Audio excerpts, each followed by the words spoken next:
Oke, assalamualaikum Bu Mutia. Waalaikumsalam Ibu. Kita rencananya kan mau supervisi pembelajaran. Alhamdulillah kita sama-sama CIP. Iya. Jadi ada pembelajaran baru yang sudah kita pelajari. Nah, sekarang saya mau melihat dulu Bu, FWP Ibu.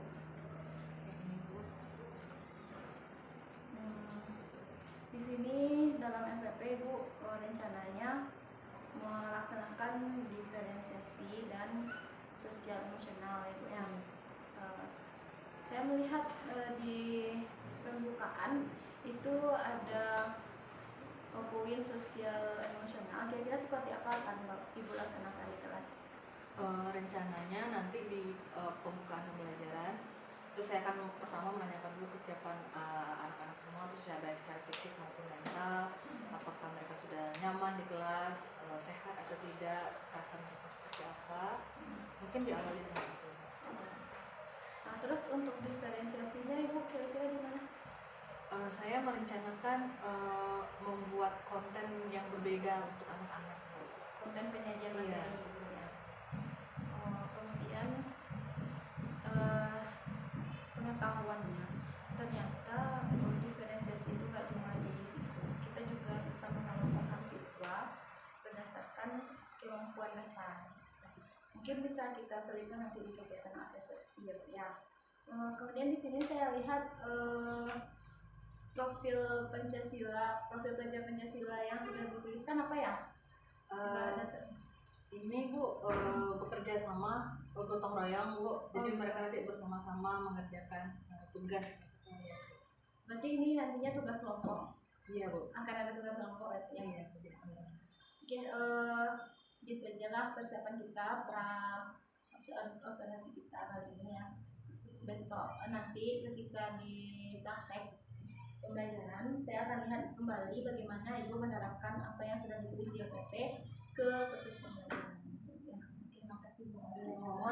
Ya, assalamualaikum warahmatullahi wabarakatuh. Waalaikumsalam warahmatullahi wabarakatuh. Oke, selamat siang anak-anak semuanya. Semoga kita semua selalu dalam keadaan sehat walafiat ya. Sudah siap untuk pelajaran kita hari ini? Ya. Baik, seperti yang sudah disampaikan pertemuan sebelumnya, minggu ini kita akan masuk ke materi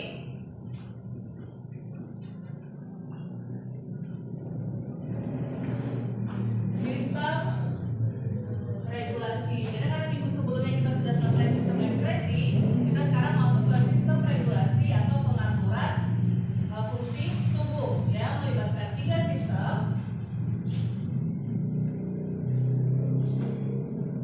Sistem saraf, hormon, dan yang terakhir itu adalah sistem indera. Sudah dibaca materinya sebelumnya di rumah? Ya. Pagi Bu ya. Iya, selamat pagi.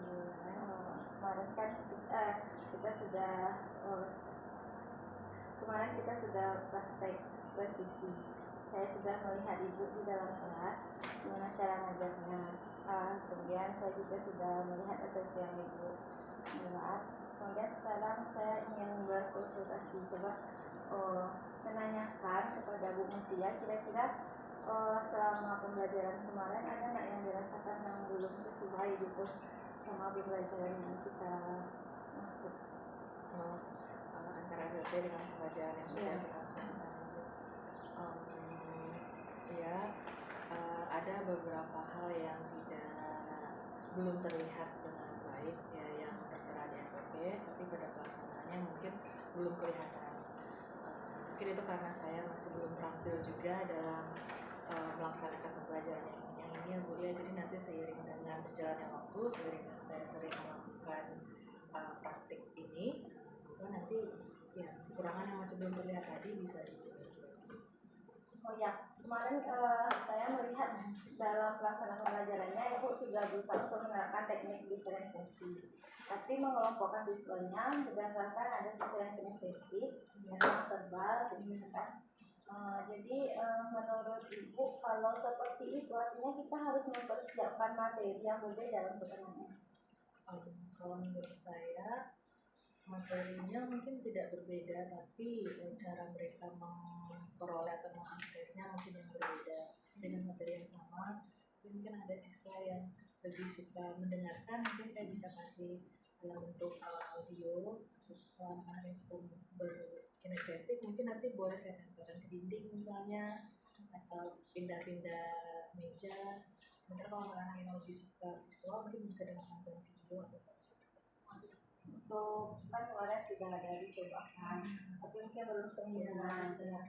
Untuk perbaikan kedepannya, kira-kira saya harap nanti persiapannya mungkin kemarin itu belum terlaksana karena persiapannya belum matang juga ya Bu ya.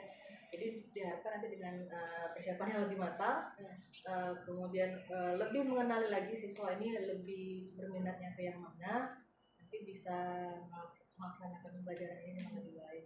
Mohon bantuan Ibu juga terus ya Bu ya. Kira-kira apa yang dipersiapkan Bu? Misalnya LPPD-nya mungkin harus beda-beda atau gimana? Iya, kalau saya kemarin membayangkannya cukup dengan satu LPPD saja dengan mungkin rinciannya ada berbeda. Tapi kemarin menurut Ibu lebih baik itu berbeda LPPD-nya ya. Ternyata seperti ini kita harus mengelompokkan siswa itu berdasarkan kemampuan awalnya. Jadi ketika persepsi itu semua siswa harus merespon pertanyaan kita. Artinya ada beberapa pertanyaan yang kita lontarkan dan semuanya harus menjawab sehingga kita tahu bahwa anak tersebut memiliki modal yang seberapa untuk memulai pembelajaran yang baru gitu kan. Mungkin ada siswa yang sudah sama sekali lupa dengan pembelajaran terkait untuk pendukung materi kali ini gitu kan.